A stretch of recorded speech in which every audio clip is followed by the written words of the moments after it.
Nós já falamos da lei da demanda e sabemos que para a maioria dos bens, um aumento no preço do bem reduz sua quantidade demandada. Mas muitas vezes seria útil ter uma medida da magnitude desta queda. Agora, nós vamos tentar quantificar essa reação. Quão sensível é a quantidade demandada a variações no preço?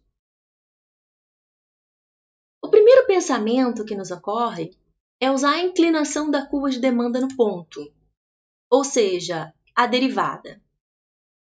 Suponha que aqui nós temos a curva de demanda por gasolina em uma determinada localidade. Nós sempre ilustramos preço no eixo vertical por convenção e conveniência também. No nosso exemplo, temos uma reta e sempre que o preço da gasolina aumenta em R$ 2,00, a quantidade demandada de gasolina cai em 1.000 litros.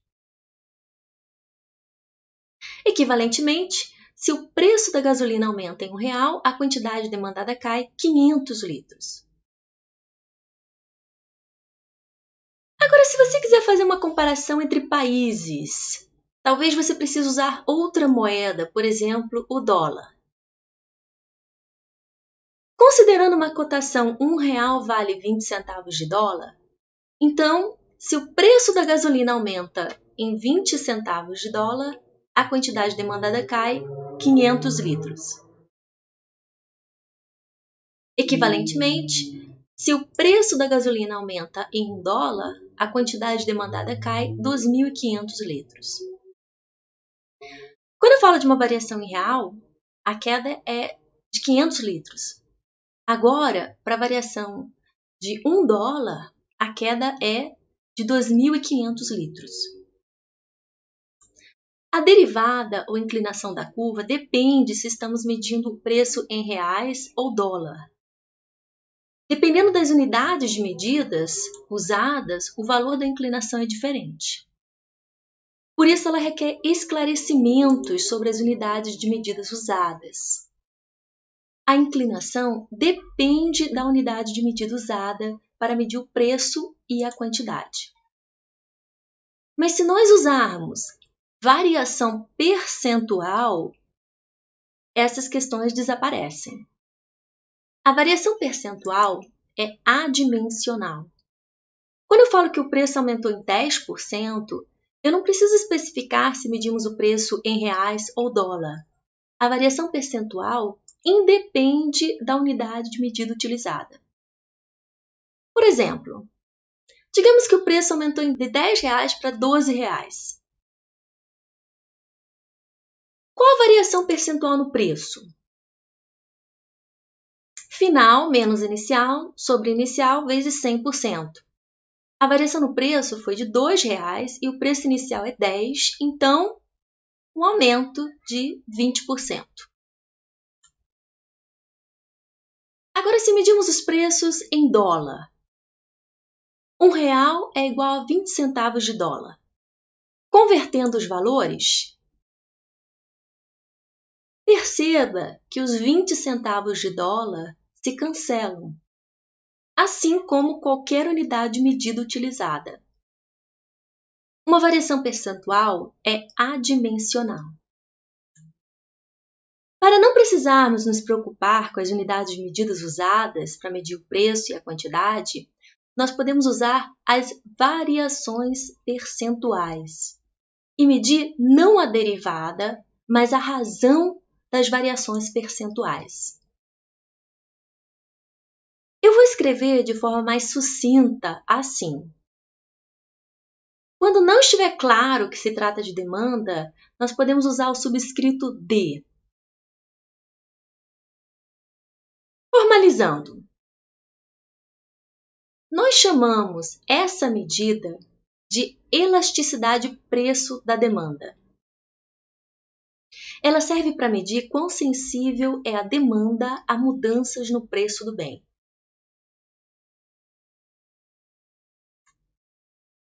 Nós podemos reescrever a fórmula da elasticidade assim.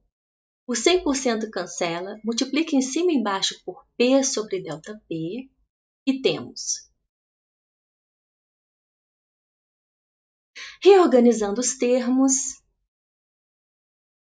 Esse primeiro termo, para variações suficientemente pequenas no preço, pode ser calculado por meio da derivada.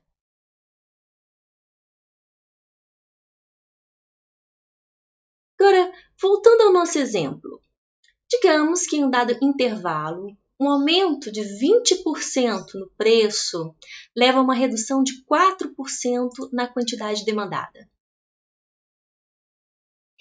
Dividindo em cima e embaixo por 2, temos: para cada 10% de aumento no preço, houve uma redução de 2% na quantidade demandada. Dividindo em cima e embaixo por 10, um aumento de 1% no preço leva a uma queda de 0,2% na quantidade demandada. Cancelando as percentagens, temos o coeficiente da elasticidade, aqui menos 0,2. Qual a interpretação desse coeficiente? Um aumento de 1% no preço leva a uma queda de 0,2% na quantidade demandada de gasolina. Se você não gosta de números decimais, você pode dizer: um aumento de 10% no preço causa uma queda de 2% na quantidade demandada de gasolina.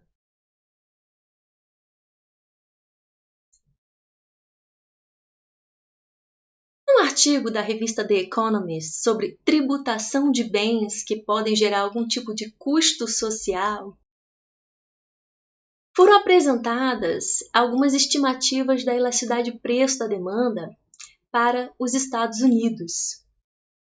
Por exemplo, este coeficiente é 4 para passagens aéreas internacionais.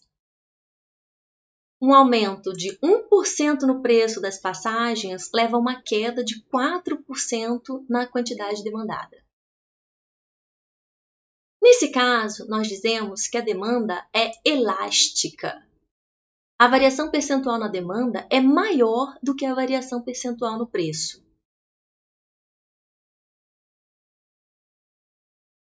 Para os refrigerantes, a elasticidade de preço da demanda é pouco menor do que 1. Um aumento de 1% no preço do refrigerante leva a uma queda menor do que 1% na quantidade demandada de refrigerante. Neste caso, nós dizemos que a demanda é inelástica. A resposta da demanda é menos do que proporcional ao aumento do preço. Há os casos extremos. Por exemplo, a demanda do meu tio por remédio para controlar a pressão. A demanda dele não responde a variações no preço do remédio. Se ele puder comprar, ele vai comprar, não importa o preço. Ao preço de R$5 por dose, ele compra 30 doses por mês.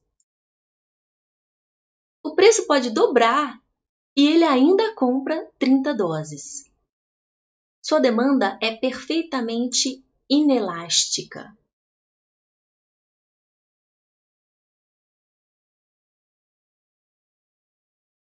Vamos para o outro extremo agora. Se o consumidor não consegue distinguir entre as batatas do produtor A e as batatas dos demais produtores, ele não vai querer pagar mais pelas batatas de A do que ele paga pelas demais.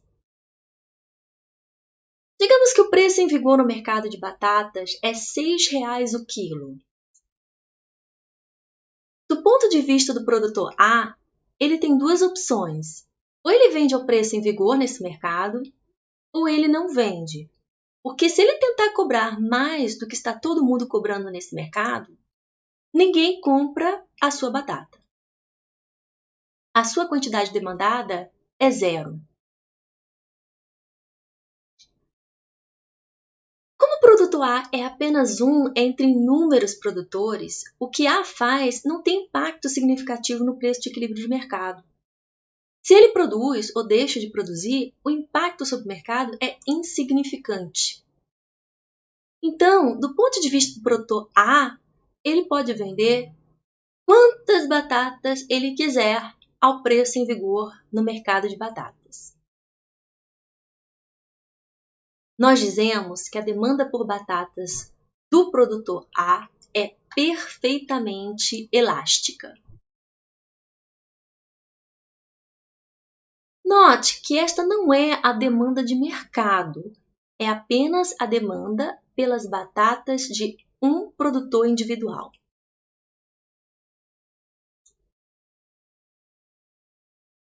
Nós podemos aplicar o conceito de elasticidade para outras relações. Sempre que uma mudança na variável B causa mudanças na variável A, e nós queremos medir quão sensível é a variável A mudanças em B, nós podemos utilizar o conceito de elasticidade. Por exemplo, elasticidade preço da oferta. Quão sensível é a quantidade ofertada a variações no preço do bem? Sensibilidade da demanda por um bem a variações no preço do outro bem, no caso de substitutos ou complementares. A sensibilidade da demanda a variações na renda.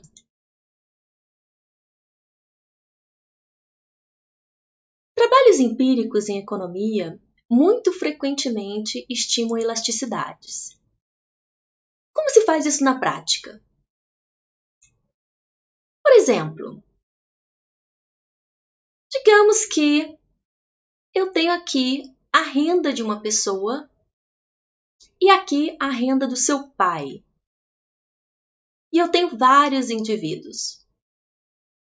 Eu plotei esses pontos e obtive esse gráfico. Eu gostaria de estimar quanto que a renda de um indivíduo está associada à renda do seu pai. Eu poderia estimar uma reta de regressão e teríamos algo assim. Neste caso, eu estimei a reta que relaciona a renda do indivíduo com a renda do seu pai.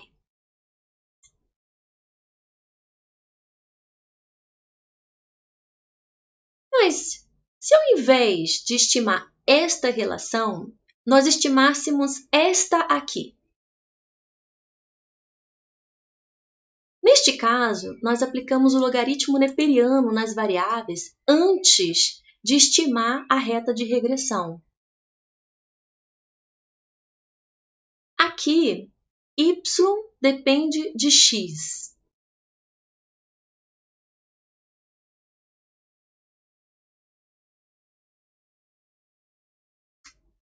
Variações em x causam variações em y. Derivando ambos os lados dessa relação em relação a x, nós temos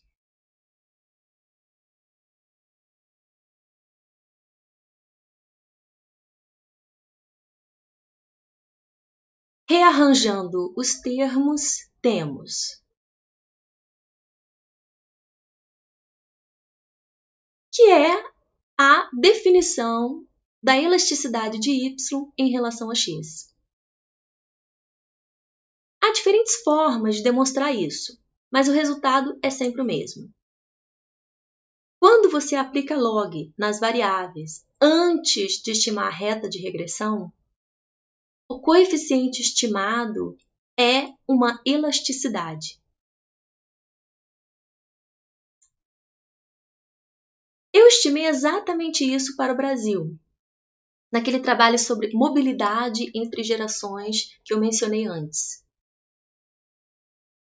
Neste contexto, essa elasticidade é chamada de elasticidade intergeracional da renda.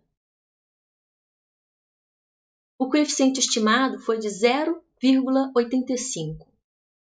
Como nós adaptamos a interpretação da elasticidade para este contexto?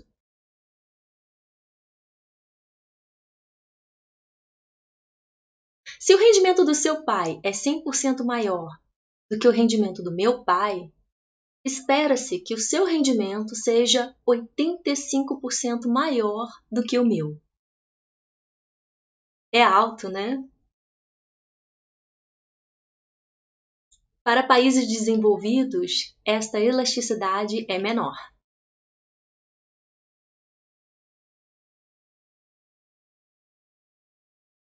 O conceito de elasticidade pode nos ajudar a analisar várias questões, como analisar o impacto de diferentes políticas ou como a receita de um setor será afetada por mudanças de preço.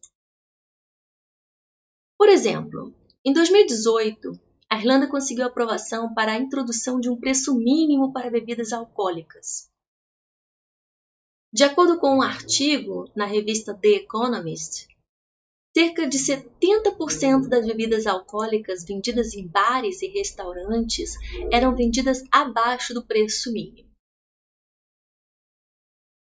Aparentemente, é uma restrição real. De acordo com o artigo, o objetivo da medida era reduzir o consumo, mas acabou sendo motivo de celebração entre os produtores e distribuidores. Por quê? A demanda por bebidas tende a ser inelástica com relação ao preço. E neste caso, uma elevação no preço aumenta a receita dos ofertantes. Como? Eu vou demonstrar isso matematicamente, mas antes eu vou falar em termos mais intuitivos. Primeiro, o que é receita? Eu vendo 10 camisas, cada uma ao preço de R$30, minha receita é R$300. Receita é quantas unidades eu vendo do bem vezes o preço de cada unidade. Agora considere uma demanda inelástica. De elasticidade de preço, demanda menor do que 1 em valor absoluto. Por exemplo, menos 0,6.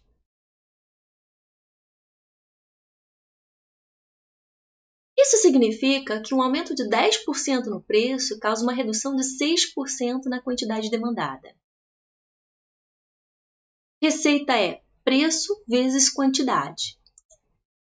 Nesse caso, um aumento no preço de 10% causará uma queda na demanda menor do que 10%, de 6%. O aumento no preço mais do que compensa a queda na demanda. E o efeito final disso é um aumento na receita.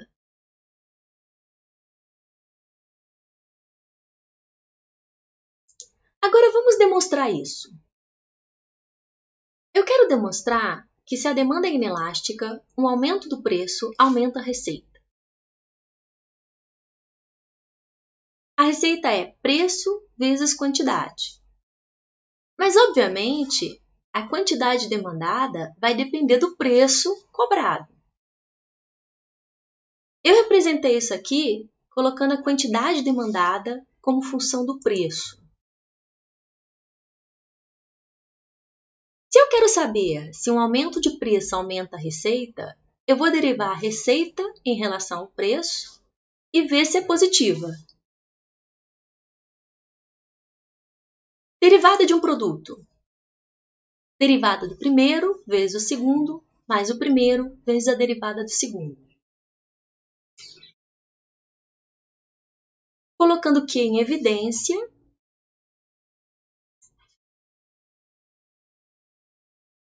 isso daqui é a fórmula da elasticidade. Como a elasticidade de preço da demanda ela é negativa, aumentos no preço causa queda na quantidade demandada, eu vou colocar a elasticidade em valor absoluto e deixar o sinal para fora do módulo.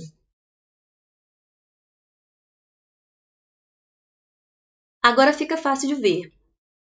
Se a demanda é inelástica, ou seja, esse número é menor do que 1, o segundo termo é positivo. A quantidade demandada também é positiva, logo, esta derivada é positiva. Um aumento de preço leva a um aumento na receita. Como a demanda por bebida é inelástica, o aumento de preço levará a um aumento na receita.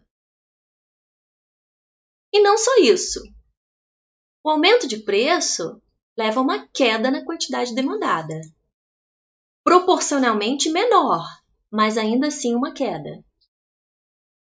A queda na quantidade vendida e, portanto, produzida, reduz os custos de produção. No final, nós temos um aumento da receita e uma redução de custos. Isto certamente aumentará os lucros.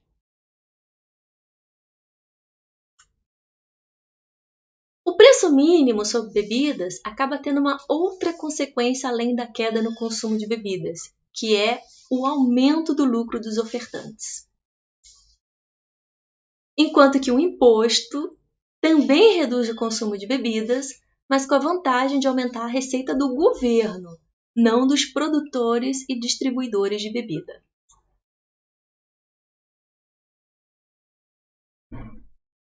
A questão da prova de 2018 foi exatamente uma aplicação da relação que demonstramos entre elasticidade e receita. Naquele momento, o então presidente Temer instituiu valores mínimos para os fretes rodoviários. E como nós acabamos de demonstrar, a introdução dos preços mínimos para os fretes aumenta a receita do setor se a demanda for inelástica. Caso contrário, reduz.